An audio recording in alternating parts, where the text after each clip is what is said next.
They say money screams, but wealth whispers. For Lorenzo Moretti, the ruthless CEO of the Moretti shipping empire, the world was just a series of transactions.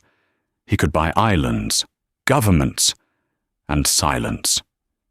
But there was one thing his billions couldn't fix: his mother's fading memory. He thought he was walking into that restaurant for a business dinner. He thought the girl in the cheap uniform was invisible. He was wrong. One sentence spoken in a dialect he hadn't heard since childhood didn't just save his night. It shattered his reality. But what started as a fairy tale was actually the beginning of a dangerous lie. Because Sophia Bennett wasn't just a waitress. She was the one woman Lorenzo was destined to destroy. The rain in Manhattan didn't wash things clean. It just made the grime slicker. Sophia Bennett adjusted the collar of her uniform, wincing as the stiff fabric rubbed against the sunburn on her neck, a souvenir from walking 3 miles to work because she couldn't afford the subway fare this week. She worked at the Obsidian Room, a restaurant so exclusive that the menu didn't have prices, and the lighting was dim enough to hide the sins of the city's elite. Sophia was 24, drowning in student loans for an art degree she wasn't using, and currently holding a tray of crystal flutes that cost more than her father's life insurance payout. "Table 4. Bennett, move it," snapped Henri, the floor manager. Henri was a short man with a Napoleon complex and a toupee that looked like it was trying to escape his head. "And fix your hair. You look like you just wrestled a stray cat." "Yes, Henri," Sophia murmured, tucking a loose strand of chestnut hair behind her ear. She moved through the dining room like a ghost. That was the job description: be invisible. Fill the water glass before it's empty. Clear the plate the second the fork is down. And never, ever make eye contact with the gods who dined here. Tonight. The atmosphere was different. The air felt pressurized, heavy. The kitchen staff had been whispering about a VIP arrival since 4:00 p.m. "It's Moretti," the sous chef had hissed while chopping onions. "Lorenzo Moretti, the shipping king. He's here to acquire the port of New York or something." Sophia didn't care about shipping kings. She cared about her rent, which was 6 days late, and her grandmother, Nonna Rosa, who was sitting in a nursing home in Queens, waiting for Sophia to visit. At 8:00 p.m. sharp, the double oak doors swung open. The restaurant went silent. It wasn't a respectful silence. It was the silence of predators acknowledging a bigger predator. Lorenzo Moretti walked in. He was tall, wearing a charcoal suit cut so sharply it could bleed you.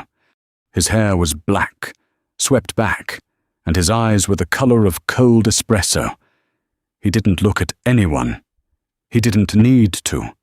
He radiated the kind of power that made the air conditioning feel colder. But he wasn't alone.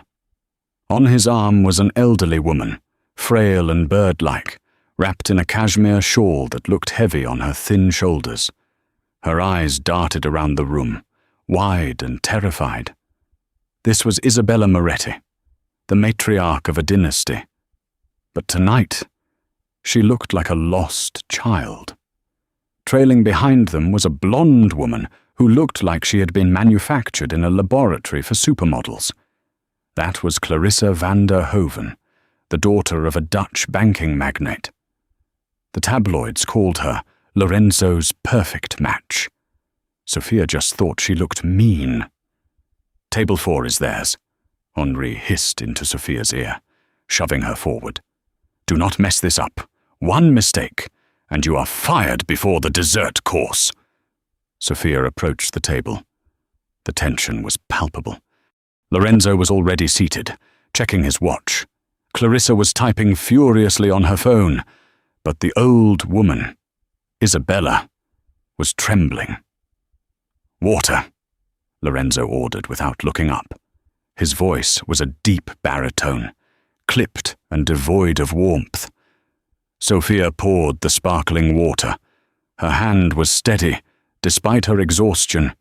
"I don't want this," Isabella suddenly cried out, her voice cracking. She pushed the crystal glass away. It teetered, spilling water onto the pristine white tablecloth. The restaurant froze. Lorenzo sighed, a sound of infinite patience wearing thin. "Mama, please, it's just water." "No water." Isabella's hands were shaking violently. "Where is the boat? I missed the boat. Enzo Papa is going to be angry." "There is no boat. Mama, we are in New York," Lorenzo said, reaching for her hand, but she slapped it away. "Please, Lorenzo," Clarissa said, rolling her eyes without looking up from her phone. "Can you handle her? People are staring. It's embarrassing." Lorenzo's jaw tightened. He glared at Clarissa, a flash of pure hatred in his eyes, before turning back to his mother. "Mama, calm down, please." "The water is rising," Isabella screamed now, standing up. Her chair scraped loudly against the floor. "The water is rising. Help me." Henry was rushing over, panic in his eyes. He was going to kick them out, or worse, he was going to blame Sophia. Lorenzo looked helpless. For all his billions, for all his power, he couldn't fight the dementia stealing his mother's mind. He looked defeated. Sophia knew she should step back. She knew the rule be invisible. But she looked at Isabella's terrified face, and she didn't see a billionaire matriarch. She saw her own Nonna Rosa, who had panic attacks when the sun went down. Without thinking, Sophia stepped between Henri and the table. She turned her back on Lorenzo and faced the terrified old woman. She took a breath and spoke, not in English. "Signora, guardami. L'acqua non può toccarti qui. Ma'am, look at me. The water cannot touch you here." Her Italian was perfect. Not the textbook Italian learned in school, but the rough, warm dialect of Sicily, the kind spoken in fishing villages and kitchens. It was the language her nonna had raised her in. Isabella froze, her wide, fearful eyes locked onto Sophia's face. "Cisse," Isabella whispered. "Who are you?" Sophia smiled, a soft, genuine smile that reached her eyes. She reached out and gently took Isabella's trembling hands. "Sono un'amica. Il mare è calmo stasera. Senti, I am a friend. The sea is calm tonight. Do you hear it?" Sophia started to hum. It was a low, rhythmic melody, an old Sicilian folk song about fishermen coming home. Isabella's shoulders dropped. The terror drained from her face, replaced by a sudden, lucid clarity. She squeezed Sophia's hands. "Il mare è calmo," Isabella repeated softly. She sat back down. The silence in the restaurant was deafening now. Sophia blinked, suddenly realizing what she had done. She had broken protocol. She had touched a guest. She had spoken out of turn. She slowly let go of Isabella's hands and turned around. Lorenzo Moretti was staring at her. He wasn't looking at his phone. He wasn't looking at the menu. He was looking at her. His dark eyes were wide, stripped of their cold veneer, revealing a raw intensity that made Sophia's knees weak. Clarissa finally looked up, sensing the shift in energy. She looked from Lorenzo to Sophia, her eyes narrowing into slits. I apologize, sir," Sophia stammered, switching back to English. My grandmother has similar episodes. I didn't mean to intrude." She grabbed her tray, desperate to escape. "I'll get fresh napkins." She turned to flee, but a hand shot out and grabbed her wrist. It wasn't aggressive, but it was firm. She stopped. Electricity shot up her arm. She looked down. Lorenzo's hand was wrapped around her wrist. His thumb brushed against her pulse point. "Wait," he commanded. His voice was lower now, rougher. "Lorenzo, let her go." Clarissa huffed. "She's just the help." Lorenzo ignored his fiancée completely. He stood up, towering over Sophia. He didn't let go of her wrist. "What did you say to her?" he asked. "That song. How do you know that song?" It's just a lullaby. Sir, from Sicily." Lorenzo looked at his mother, who was now calmly drinking her water, a peaceful smile on her face. He looked back at Sophia. "I have spent 5 years trying to find doctors, specialists, therapists," Lorenzo said, his voice quiet. "None of them have done in 5 years what you just did in 5 seconds. He stepped closer. Sophia could smell his cologne, sandalwood, and sea salt. "You didn't just serve a table," Lorenzo said, and the intensity in his gaze made the rest of the room disappear. "You just stole my heart." Clarissa dropped her fork. It clattered loudly against the china. The fork drop shattered the spell. Sophia yanked her wrist back, her face burning crimson. "I have to work," she whispered, backing away. "Henri," Lorenzo barked, not taking his eyes off Sophia. The manager scurried over, sweating profusely. "Yes, Mr. Moretti, I apologize for the girl. She is new. She is clumsy." "Shut up," Lorenzo said calmly. "Is she on the clock?" "Well, yes, but I can fire her immediately if I want to buy her time." "Excuse me," Henri blinked. Lorenzo reached into his jacket pocket and pulled out a black American Express card made of titanium. He slammed it on the table. "I am buying out the rest of her shift, and tomorrow's, and the next month's. Whatever her salary is, triple it and charge it to this card. She is sitting with us." "Lorenzo," Clarissa hissed, grabbing his arm, her manicured nails dug into his suit fabric. "Have you lost your mind? She's a waitress. Look at her shoes. She smells like kitchen grease." Lorenzo turned to Clarissa. For the first time all night, he gave her his full attention. "Clarissa, my mother hasn't smiled in 6 months. This waitress just gave her peace. If you have a problem with that, the driver can take you home." Clarissa's mouth opened and closed like a fish. She sat back, fuming, crossing her arms over her chest. She glared at Sophia with a look that promised retribution. "Sit," Lorenzo told Sophia. He pulled out the chair next to his mother. Sophia looked at Henri. He nodded frantically, looking like he was about to faint. Sophia sat. She felt like she was in a dream or a nightmare. She was sitting at the best table in New York, in her dirty apron, across from a man who owned half the Atlantic Ocean. For the next hour, Lorenzo ignored his food. He ignored Clarissa. He watched Sophia. He watched how she interacted with Isabella. He watched how Sophia cut Isabella's steak into tiny, manageable pieces without making it look like she was babying her. He watched how she spoke soft Italian phrases that kept the old woman grounded in reality. "What is your name?" Lorenzo asked as the dessert arrived. "Sophia. Sophia Bennett." "Bennett." Lorenzo swirled his wine. "That is not an Italian name. My father was American. He died before I was born.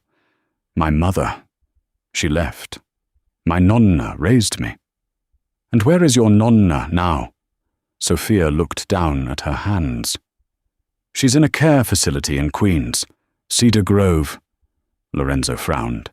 He knew Cedar Grove. It was a state-funded facility, understaffed, overcrowded, a warehouse for the forgotten. "Why are you working here?" Sophia. I'm an artist, she admitted, feeling foolish. But paint doesn't pay the bills. The debt does. Debt. Student loans, my nonna's medical bills. Sophia shrugged, trying to keep her dignity. It's life. Everyone has problems. Not everyone, Clarissa interjected, sipping her champagne.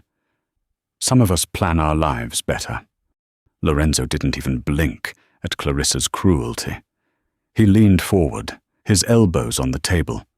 I have a proposition for you. Sophia. Sophia's stomach tightened. She had heard stories about men like Lorenzo Moretti. I'm not that kind of girl, Mr. Moretti. A rare, small smile touched Lorenzo's lips. It transformed his face, making him look 5 years younger. I'm sure you're not. That's not what I'm asking. He gestured to his mother, who was currently showing Sophia her bracelet. I travel. A lot. My business requires me to be in Rome, Milan, London. I cannot leave my mother alone. But she cannot travel with just nurses.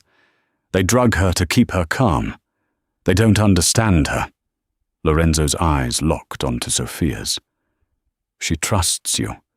She thinks you are family. I don't know why, but I trust her instincts. He pulled a napkin from the table and a fountain pen from his pocket.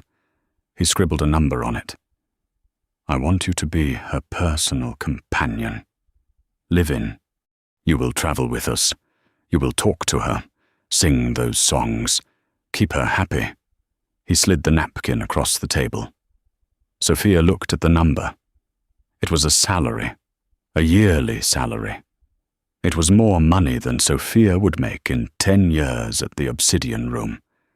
It was enough to pay off her debt, enough to move her nonna into a private facility with a garden. This is crazy, Sophia whispered. You don't know me. I know you risked your job to help an old woman you didn't know, Lorenzo said. That tells me more about your character than a background check. Lorenzo, you cannot simply hire a stray off the street, Clarissa shrieked, losing her composure. She could be a thief, a spy. I am the CEO of Moretti Global, Lorenzo said icily. If she steals a spoon, I will know before she leaves the room. He turned back to Sophia. What do you say? Sophia, will you help me? Sophia looked at the money. Then she looked at Isabella.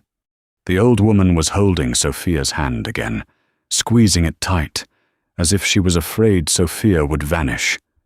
Resta con noi, Isabella whispered. Stay with us. Sophia looked at Lorenzo. His eyes were pleading, beneath the arrogance. I have conditions, Sophia said, her voice shaking but firm. Clarissa gasped. She has conditions. Name them, Lorenzo said. My grandmother. I need her moved to a better facility, Silver Lake, and I need to be able to visit her. Done, Lorenzo said instantly. My assistant will handle the transfer tomorrow morning. And, Sophia added, I am not a servant, and I am certainly not anything else. I am here for your mother. Lorenzo's gaze dropped to her lips for a fraction of a second, then back to her eyes. The air between them crackled with a sudden, dangerous heat. Strictly professional, Lorenzo agreed. You have my word. He extended his hand. Sophia hesitated. She knew, deep in her gut, that taking this hand would end her life as she knew it. She was stepping into a world of sharks. Clarissa looked ready to stab her with a steak knife. But then she thought of her nonna in that grey, sad room in Queens. Sophia took Lorenzo's hand. His grip was warm, enveloping hers. I accept, she said. Lorenzo nodded. Good. Pack your bags. Sophia, we leave for the Hamptons estate tonight, and then next week, Italy. As they stood up to leave, Sophia caught Clarissa staring at her. It wasn't just anger anymore. It was calculation. Clarissa pulled out her phone and sent a text message.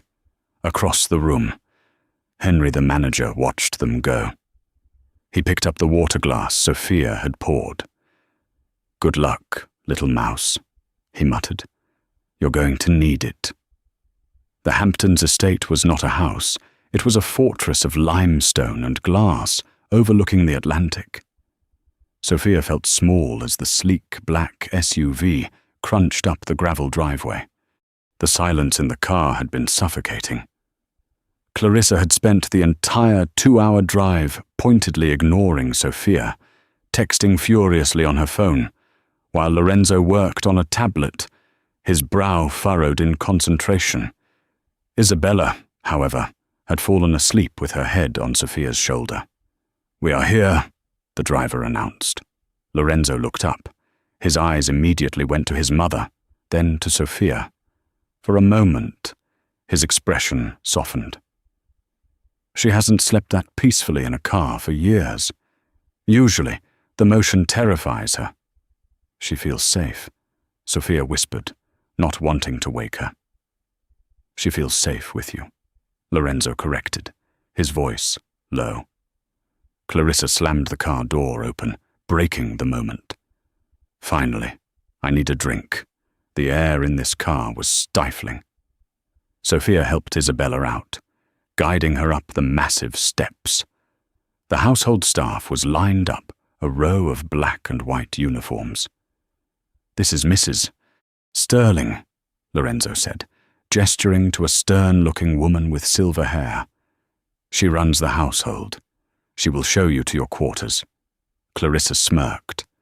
"The servants' quarters are in the east wing, above the garage. Make sure she knows not to use the main staircase." Lorenzo turned on his heel. "Sophia is a guest. Clarissa, she will be staying in the blue suite, next to Mama's room." The staff gasped silently. The blue suite was reserved for visiting royalty or heads of state. Clarissa's face went pale. "That room connects to your private study." "Lorenzo." Clarissa shrilled. "It is the only room close enough to Mama's, so Sophia can hear if she wakes up," Lorenzo said with finality. "Mrs. Sterling, please see to it." The first 3 days were a blur of luxury and hostility. Sophia felt like an imposter. Her clothes, worn jeans, and thrift store sweaters looked pathetic against the silk wallpapers and marble floors. Clarissa made it her mission to remind Sophia of her place. When Lorenzo was in his office on conference calls to Tokyo or Singapore, Clarissa would strike. "You're holding the fork wrong," Clarissa sneered during lunch on the terrace. "And stop humming. You sound like a peasant." "Isabella likes the humming," Sophia said, keeping her voice steady. She was painting on a sketch pad she had brought, capturing the light hitting the ocean. Isabella was sitting nearby, watching the waves, calm and lucid. "You think you've won the lottery, don't you?" Clarissa leaned in, her perfume cloying and expensive. "Lorenzo collects broken things. He thinks he can fix them. His mother, his business deals. You, once he realizes you're just a waitress with a sob story, he'll discard you like yesterday's trash." "I'm not here for him," Sophia said, looking Clarissa in the eye. "I'm here for her." Clarissa laughed, a cold, brittle sound. "We'll see. My father's bank is financing Lorenzo's new fleet. Our marriage is a merger. Darling, a $1 billion contract. You are just a temporary distraction." That night, a storm rolled in off the ocean. Thunder shook the house. Sophia woke up to a scream. She bolted out of bed, grabbing her robe. She ran into the hallway. The screaming was coming from Isabella's room. Sophia burst in. Isabella was thrashing in her bed, tangled in the sheets. sobbing hysterically. Il fuoco c'è fuoco ovunque. The fire. There is fire everywhere, Isabella screamed. Lorenzo was already there, trying to hold her down. He was shirtless, wearing only pajama bottoms, his muscles tense with effort. Mama, it's just thunder. There is no fire, Lorenzo shouted, panic edging his voice. Let me go, he's burning. Isabella clawed at Lorenzo's chest, leaving red scratches. Let me try, Sophia said, rushing to the other side of the bed. She's having a flashback. Lorenzo gasped, breathless. It's the night my father died. The ship fire. Sophia climbed onto the bed. She didn't try to restrain Isabella. Instead, she grabbed the duvet and pulled it over both of them, creating a cocoon. Isabella, Sophia whispered in the dark, under the covers. Siamo nella grotta. Il fuoco non può entrare. We are in the cave. The fire cannot enter. She started the song again, the fisherman's lullaby. But this time, she sang the second verse, the one about the rain coming to wash the pain away. Slowly. The thrashing stopped. Isabella's breathing synced with Sophia's. Lorenzo stood by the bed, watching. He ran a hand through his hair, his chest heaving. He watched the lump under the covers settle. 10 minutes later, Sophia emerged. Isabella was fast asleep. Sophia climbed off the bed, her hair messy, her robe slipping off one shoulder. She looked up and realized Lorenzo was staring at her. The moonlight from the window illuminated the scratches on his chest and the raw vulnerability in his eyes. You are bleeding, Sophia whispered. I don't feel it, Lorenzo said. He took a step toward her. The space between them felt charged, heavy with unspoken words. How do you know that? Know what? The cave, Lorenzo said. She used to tell me stories about a cave in Sicily when I was a boy, a secret place where she hid during the war.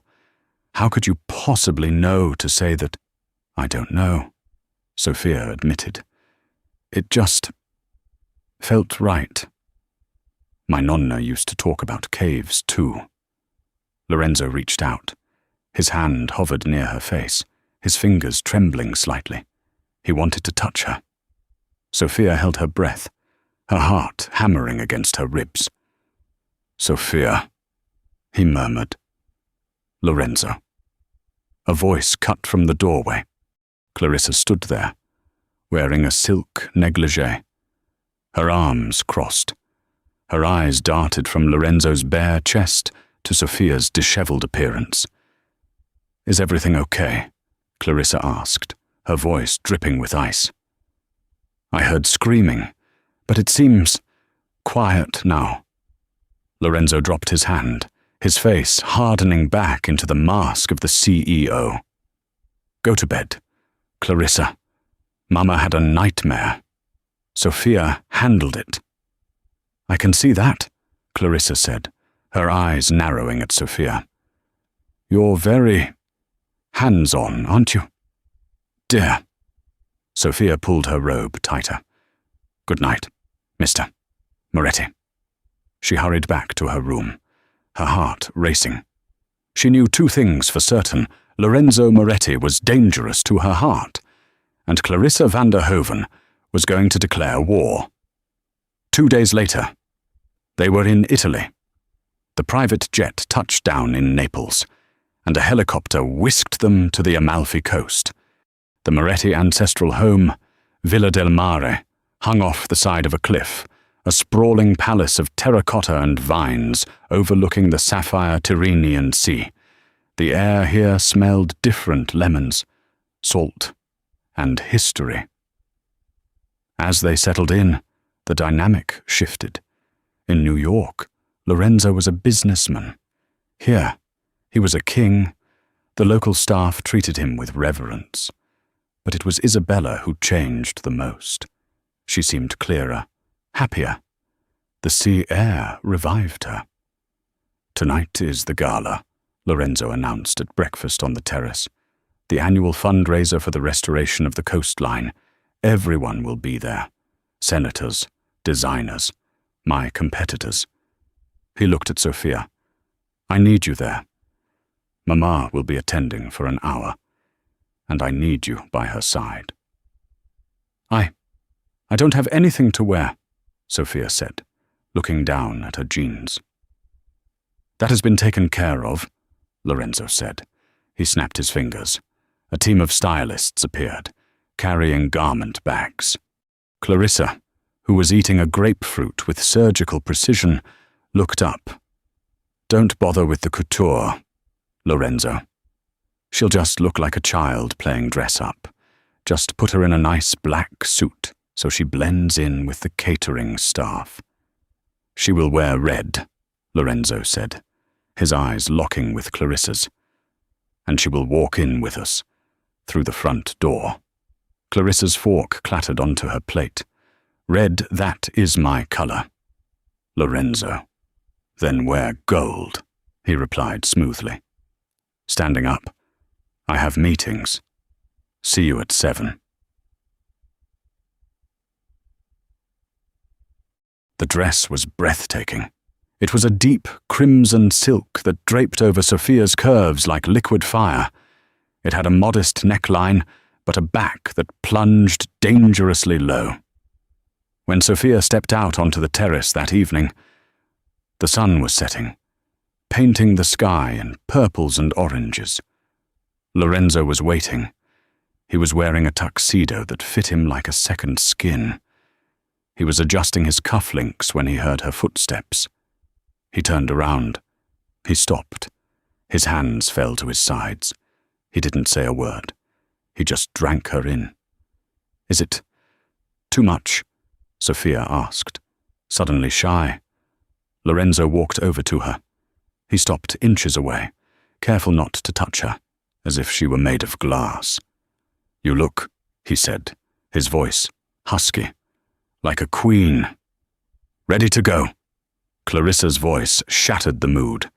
She walked out in a gold-sequined gown that cost more than Sophia's childhood home. She looked beautiful, but hard. When she saw Sophia, Clarissa's eyes flashed with pure venom. But she smiled. Well, you clean up nicely. Just remember, don't speak unless spoken to. These people can smell poverty." The gala was held in the ballroom of the villa. It was a sea of diamonds and tuxedos. Sophia stayed glued to Isabella, who was seated on a velvet sofa, greeting old friends. "Sophia," Isabella whispered. Tugging on Sophia's hand, she pointed to a massive oil painting hanging above the fireplace.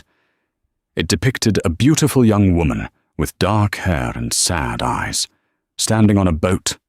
"Ele," Isabella whispered. "Tua madre. It is her. It is your mother." Sophia froze. "What? No." "Mama," Lorenzo said, appearing with 2 glasses of champagne. "That is Aunt Julia. She died 50 years ago." "No," Isabella insisted, her voice rising. She pointed a shaking finger at Sophia. "She has Julia's eyes, the eyes of the traitor." Sophia stepped back, shocked. Traitor Lorenzo frowned. "Mama, stop, you are confusing the past." "She stole the necklace," Isabella cried out, suddenly agitated, the siren's heart. "Julia stole it and ran away with the American." Sophia felt the blood drain from her face. The American, her father was American. Suddenly, a man approached the group. He was slick, with greased-back hair and a predatory smile. This was Alessandro Conte, Lorenzo's biggest business rival. "Lorenzo, a lively family reunion. I see." Alessandro smirked. He looked at Sophia. "And who is this vision in red?" "Sophia Bennett," Lorenzo said stiffly. "My mother's companion." Alessandro's eyes widened. "Bennett, interesting." He took a sip of his drink. "I knew a Bennett once. An American sailor, stationed here in the 80s. Sophia's heart stopped. Her father had been in the Navy. Clarissa appeared at Alessandro's elbow, slipping her arm through his. Alessandro, darling, you simply must tell Lorenzo about the acquisition. Ah, yes, Alessandro smiled. I bought the shipyard in Palermo this morning. Lorenzo. Right out from under you. Lorenzo's jaw tightened. That deal was sealed. Not until the ink is dry. Alessandro laughed. But don't worry. I hear you have bigger problems, like security leaks. Alessandro looked pointedly at Sophia. What are you implying? Lorenzo demanded. Just that it's strange, Alessandro drawled. A girl from nowhere, speaking perfect Sicilian dialect, appearing just as your mother's dementia worsens, and suddenly you are distracted, and I am winning. That's enough. Lorenzo stepped forward, his fists clenched. Is it? Clarissa interjected. She pulled a folded piece of paper from her clutch. Lorenzo, you might want to look at this. I did a little digging into Miss Bennet's background. It seems she forgot to mention something on her application. Sophia felt the room spinning. She hadn't lied about anything. Had she? Lorenzo took the paper. He unfolded it.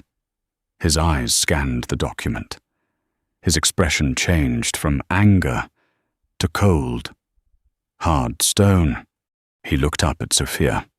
The warmth she had seen earlier was gone, replaced by the icy stare of the billionaire CEO. Is this true? Lorenzo asked, holding up the paper.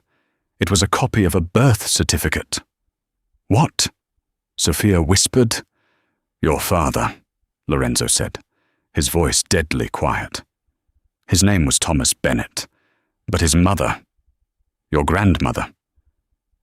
Her name isn't Rosa. Sophia blinked. Of course it is. Nonna Rosa. Her name, Lorenzo read from the paper, is Rosa Moretti. The room went silent.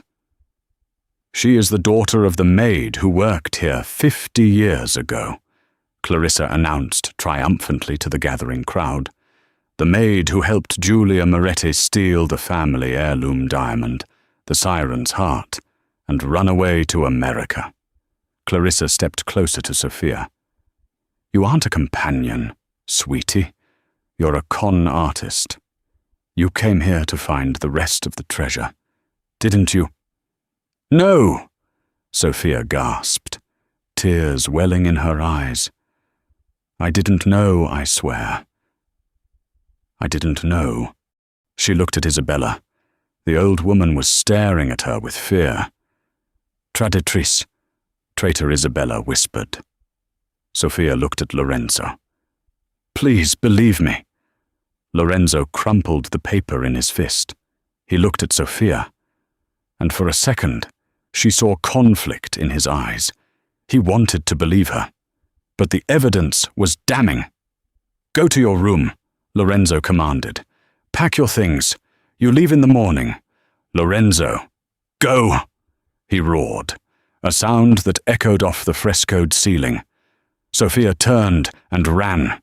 She ran through the ballroom, past the staring guests, her red dress flowing behind her like a trail of blood. She ran out onto the terrace and didn't stop until she reached the cliffs. She stood there, gasping for air, the dark ocean crashing below.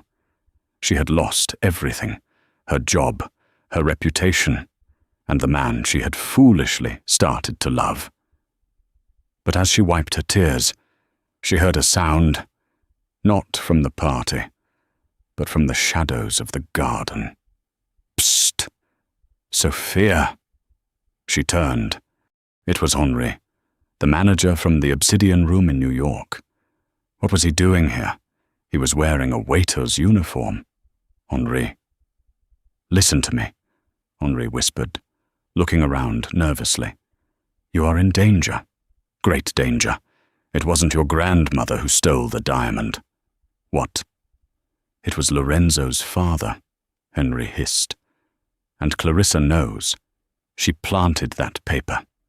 She's trying to frame you because you are the only one who can unlock Isabella's memory. Why? Sophia asked, trembling. Because, Henri said, checking his watch. Isabella knows where the diamond is hidden, and tonight Clarissa and Alessandro are going to drug her to make her talk. You have to save her. Sophia. Sophia looked back at the villa. She had been fired. She was hated. But Isabella was in danger. Sophia wiped her face. She kicked off her high heels. How do we get back in? She asked. Henri smiled. Through the kitchen, just like old times. Sophia's feet were bare and cold against the stone floor of the kitchen, but she didn't feel it. Adrenaline was a powerful anesthetic. This way, Henri whispered, checking a corner. The service elevator. It opens directly into the hallway outside the blue suite. Henri, Sophia hissed as they waited for the lift. Who are you, a floor manager at a restaurant? Doesn't know the layout of a private Italian villa. Henri adjusted his bow tie, his face grim. I wasn't always a manager. Sophia, 20 years ago. I was head of security for the Moretti family. Lorenzo's father fired me when I started asking too many questions about the missing diamond. I've been watching over Isabella from a distance ever since. When she came into the restaurant, I knew it was fate.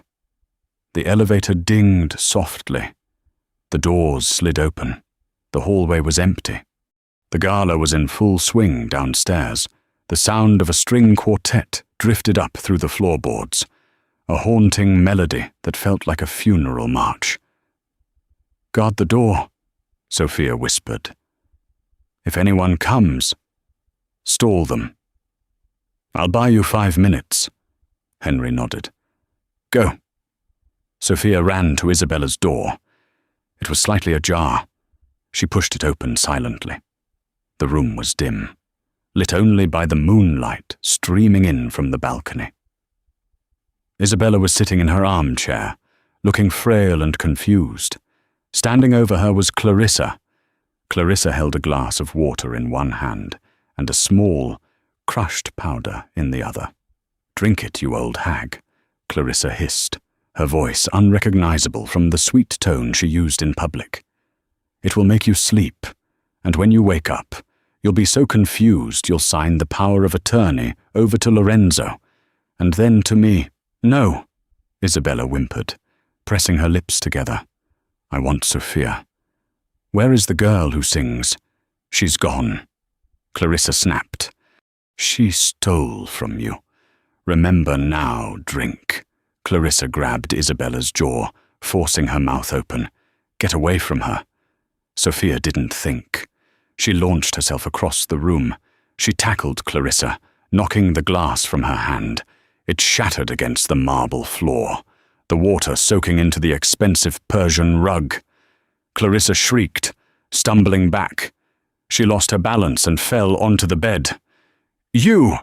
Clarissa screamed, scrambling up, her hair wild.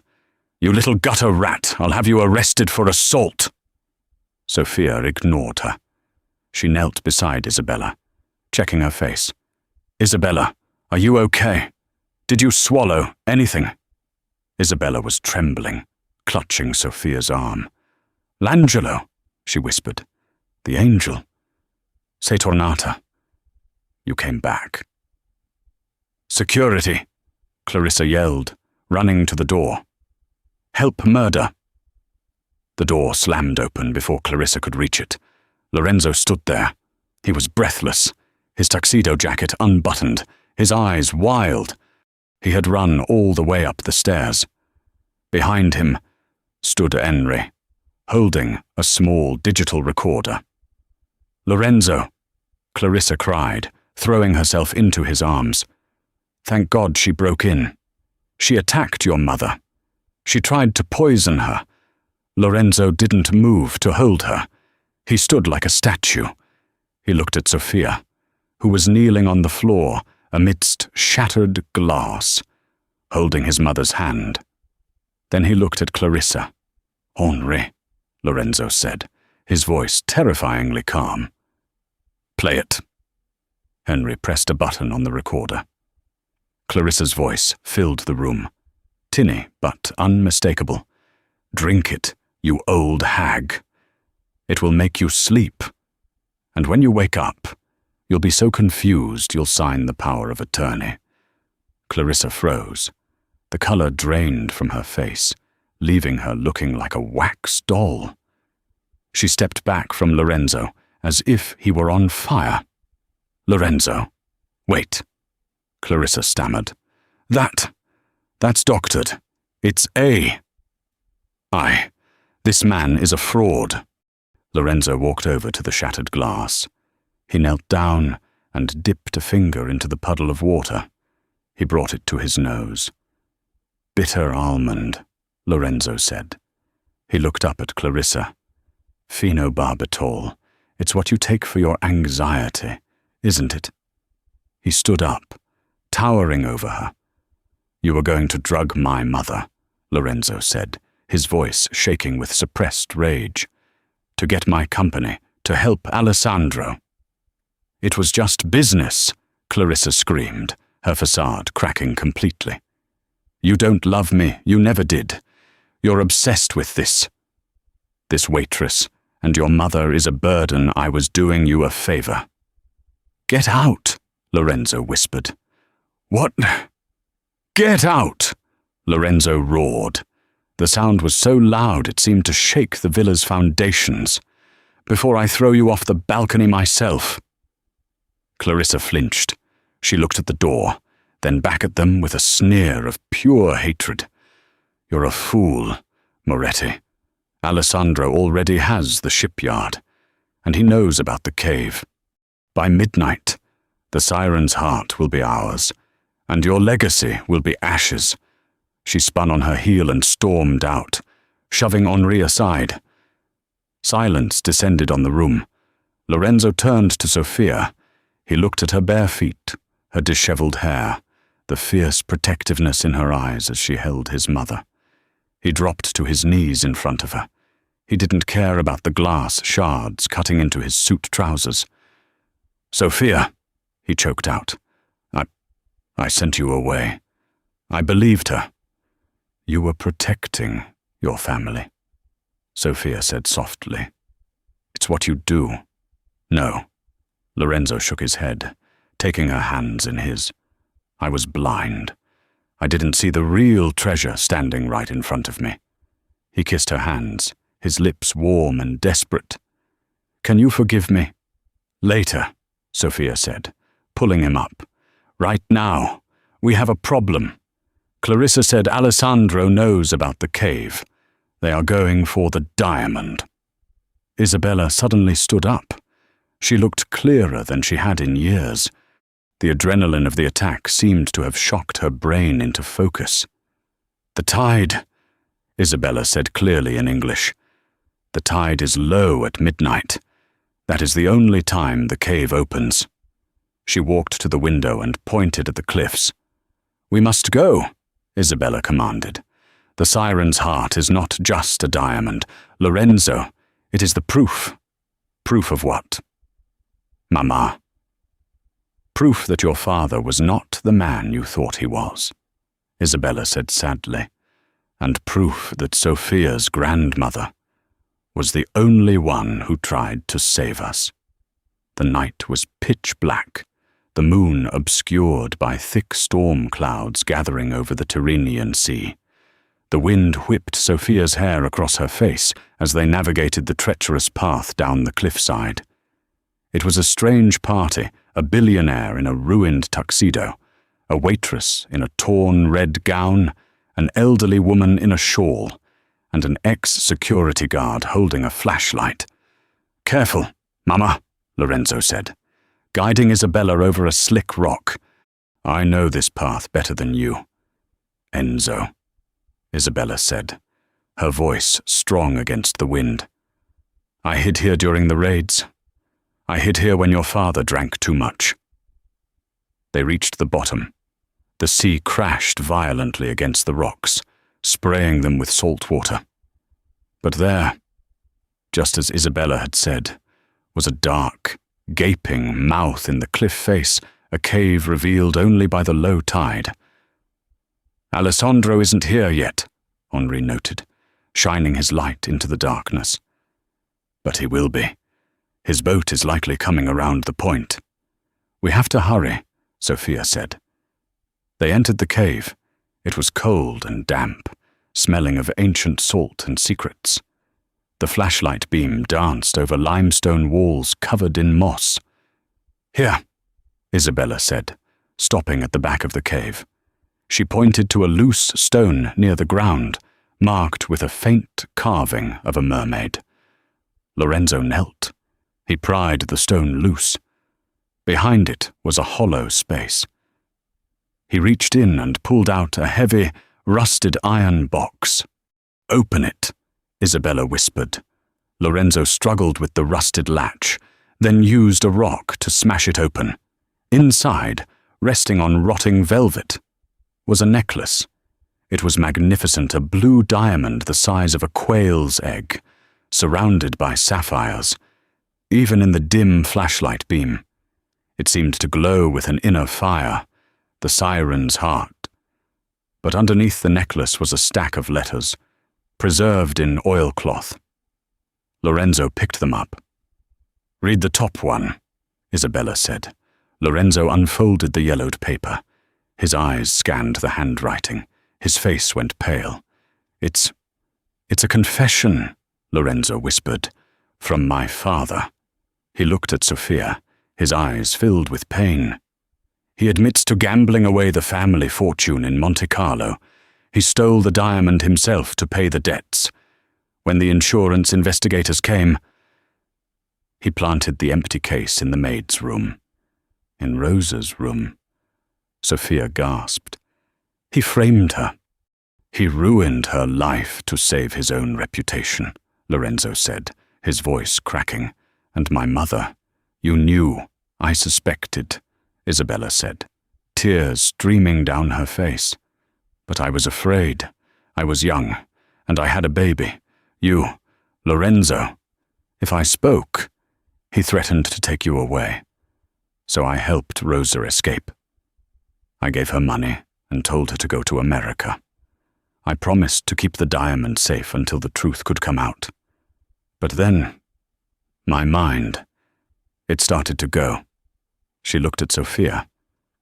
"Your grandmother was my best friend. She was the bravest woman I knew. And you have her spirit." Sophia felt tears hot on her cheeks. Her whole life, her family had lived in shame, thinking they descended from a thief. And it was all a lie.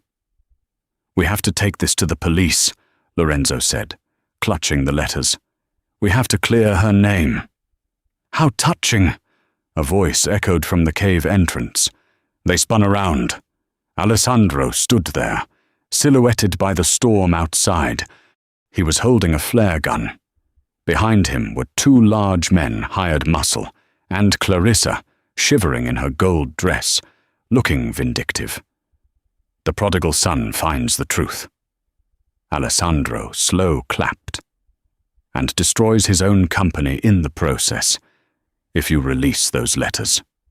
Lorenzo, Moretti Global stock will tank. Your legacy will be built on fraud. "I don't care," Lorenzo snarled, stepping in front of Sophia and his mother. "It ends tonight. Hand over the diamond."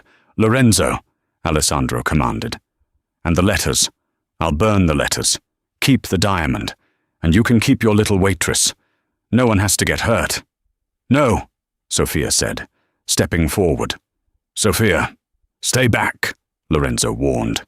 "You want the diamond?" Sophia asked, her voice echoing off the cave walls. "Come and get it." She grabbed the necklace from the box. "Don't be stupid, girl," Clarissa hissed. "Give it to him." Sophia backed up toward the edge of the subterranean pool at the back of the cave, a deep, dark connection to the sea. "This diamond destroyed my family," Sophia said. It destroyed yours. Lorenzo, it's cursed. Sophia! What are you doing? Lorenzo asked, panic in his eyes. Ending it, she said. She raised her hand over the dark water. No! Alessandro screamed, lunging forward. Sophia threw the necklace. Time seemed to slow down. The blue diamond arched through the air, catching the light of the flare gun one last time, before vanishing into the black water with a dull plunk. Alessandro fell to his knees at the edge of the pool, staring into the abyss. You stupid. He turned, his face purple with rage, and pulled a pistol from his jacket. You threw away $100 million. He aimed the gun at Sophia. Lorenzo moved. He didn't think. He didn't calculate.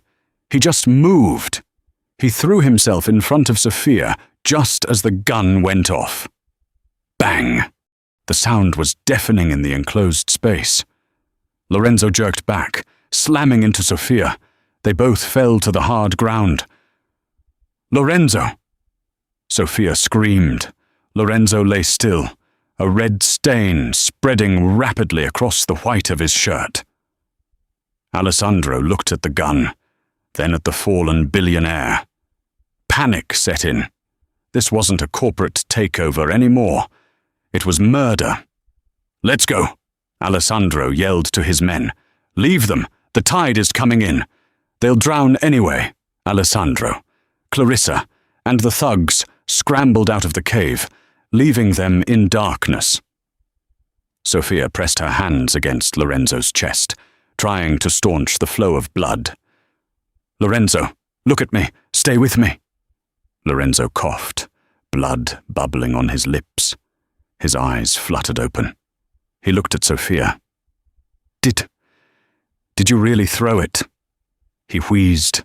Sophia sobbed, laughing through her tears. It was a fake, a glass replica from the gift shop I bought in Naples. The real one is in my pocket. Lorenzo smiled, a weak, strained smile. That's my girl. His eyes rolled back, his head lolled to the side. Lorenzo! Sophia screamed, shaking him. Lorenzo! Outside, the storm broke, thunder crashed, and the tide began to surge into the cave, the water rising around their ankles. The water in the cave was freezing, a slurry of ice and salt rising past their knees. Lorenzo was heavy, dead weight against Sophia's shoulder, his breathing ragged and wet. We have to move him, Henri shouted over the roar of the incoming tide. The entrance will be underwater in 2 minutes. I can't lift him alone, Sophia cried, her strength failing as the cold seeped into her bones. Isabella, the frail woman who had spent years lost in the fog of dementia, suddenly waded forward. The cold shock of the water seemed to have sharpened her senses to a diamond point. She grabbed Lorenzo's other arm. He is my son, Isabella said, her voice fierce, cutting through the storm. We do not leave family behind. Andiamo. Let's go with Henri taking the legs and the 2 women supporting his torso. They dragged the unconscious billionaire through the rising water. The tide bit at their waists, the current trying to smash them against the limestone walls. They burst out of the cave mouth just as a massive wave crashed into the opening, sealing it with a boom that shook the ground. They collapsed onto the rocky beach, the rain pouring down in sheets. He's losing too much blood, Henri said, pressing his jacket against Lorenzo's chest. We need a miracle. Suddenly, blue lights flashed on the cliffside above. Sirens wailed, piercing the storm. The police! Sophia gasped. I called them, Henri admitted, wiping rain from his eyes. Before we went down, I called an old friend, Capitano Russo of the Amalfi Coast Guard. Paramedics rappelled down the cliffside like spiders, followed by armed officers. As they loaded Lorenzo onto a stretcher, Sophia saw Alessandro and Clarissa being led away in handcuffs at the top of the path. Clarissa was screaming about her lawyer, while Alessandro looked defeated. His head hung low. They had tried to run, but on the single winding road out of the estate, there was nowhere to hide. 3 days later, the waiting room of the Ospedale del Mare in Naples was silent. Save for the ticking of a clock, Sophia sat in a plastic chair, still wearing the jeans she had changed into, clutching the velvet bag that held the siren's heart. She hadn't slept. She hadn't eaten. Isabella sat beside her, holding her hand. The doctors had said the trauma might cause Isabella to regress, to lose her memory again. But it hadn't. If anything, the truth had healed her. She remembered everything. The double doors swung open. A surgeon in green scrubs walked out, looking exhausted. Sophia stood up, her heart hammering against her ribs. "He is awake," the surgeon said softly. The bullet missed the heart by 2 centimeters. "He lost a lot of blood, and the recovery will be long, but he is asking for you." Sophia let out a sob she had been holding for 72 hours. She walked into the ICU. Lorenzo looked pale against the white sheets, tubes and wires monitoring his every breath. But his eyes were open, dark, warm, and alive. "You look terrible," he whispered, his voice raspy. "You look worse." Sophia smiled through her tears, taking his hand. "The diamond." Lorenzo coughed. "Did you? Keep it." Sophia pulled the velvet bag from her pocket. She placed it on his chest. "It's yours," she said. "Your legacy." Lorenzo looked at the bag. Then he looked at Sophia. "No," he said weakly. "It's not mine. It belongs to the woman who saved my family 50 years ago, and the woman who saved me today." He closed his hand over hers. "I don't want the diamond. Sophia, I have enough money. I have enough power. But lying there, in the water, I realized I didn't have the one thing that mattered." "What?" Sophia whispered. "Someone who would jump in front of a gun for me," Lorenzo said, a tear slipping down his cheek. "Someone who speaks my language. Someone who sings to my mother." He squeezed her hand. "Sophia Bennett, will you stay? Not as a companion, not as an employee, but as my partner, my equal." Sophia leaned down and kissed his forehead, right above the bandage. "I'm not going anywhere. Signore Moretti." Lorenzo had done the unthinkable. He had published his father's letters. He had admitted to the world that the Moretti fortune was built on a lie. He sold the siren's heart at a public auction for $150 million. Every cent was donated to dementia research and a scholarship fund for underprivileged artists in the name of Rosa Moretti. The scandal should have ruined him. Instead, the stock price of Moretti Global tripled. The world fell in love with the story of the honest billionaire who chose truth over gold. But Lorenzo didn't care about the stocks. He was standing on the terrace of the villa in Amalfi. The sun was setting, casting a golden glow over the lemon groves. Isabella was sitting in the garden, painting on a canvas. She wasn't perfect. She still had bad days. But she was happy. She was humming an old Sicilian tune. Sophia walked out onto the terrace. She was wearing a simple white dress, her hair loose in the wind. She carried a tray of espresso. "You know," Lorenzo said, turning to her, slipping his arm around her waist. "Henry tells me we have a reservation at the Obsidian Room in New York next week. He's the general manager now." "Oh," Sophia smiled, leaning into his touch. "Do you think we can get a table?" "I think I know a waitress who has some pull," Lorenzo teased. He reached into his pocket and pulled out a small box. It wasn't the siren's heart. It was a modest, elegant ring, a vintage piece from the 1920s, set with a small, clear diamond. "This one isn't cursed," Lorenzo promised. "And it wasn't stolen. I bought it with the first paycheck I earned after restarting the company." He got down on one knee, right there on the terrace where his family history had almost been destroyed. "Sophia Bennett," Lorenzo said, his eyes shining with that same intensity she had seen the first night he grabbed her wrist. "You walked into my life with a tray of water and a song, and you washed away the sins of my father. You fixed my mother's heart, and you stole mine." He opened the box. "Will you marry me?" Sophia looked at the ring, then at Isabella humming in the garden, and finally at the man who had risked death to save her. "Yes," she whispered. In English, in Italian, in every language. "Yes." Lorenzo stood up and kissed her. And as they embraced, the wind carried the scent of the sea up the cliffs. And for the first time in 50 years, the ghosts of the villa were silent. The only sound was the beat of two hearts. Finally, perfectly, in sync. And that is the story of Lorenzo and Sophia. It reminds us that sometimes the poorest person in the room holds the richest heart, and the most powerful man is just a lost boy waiting to be found.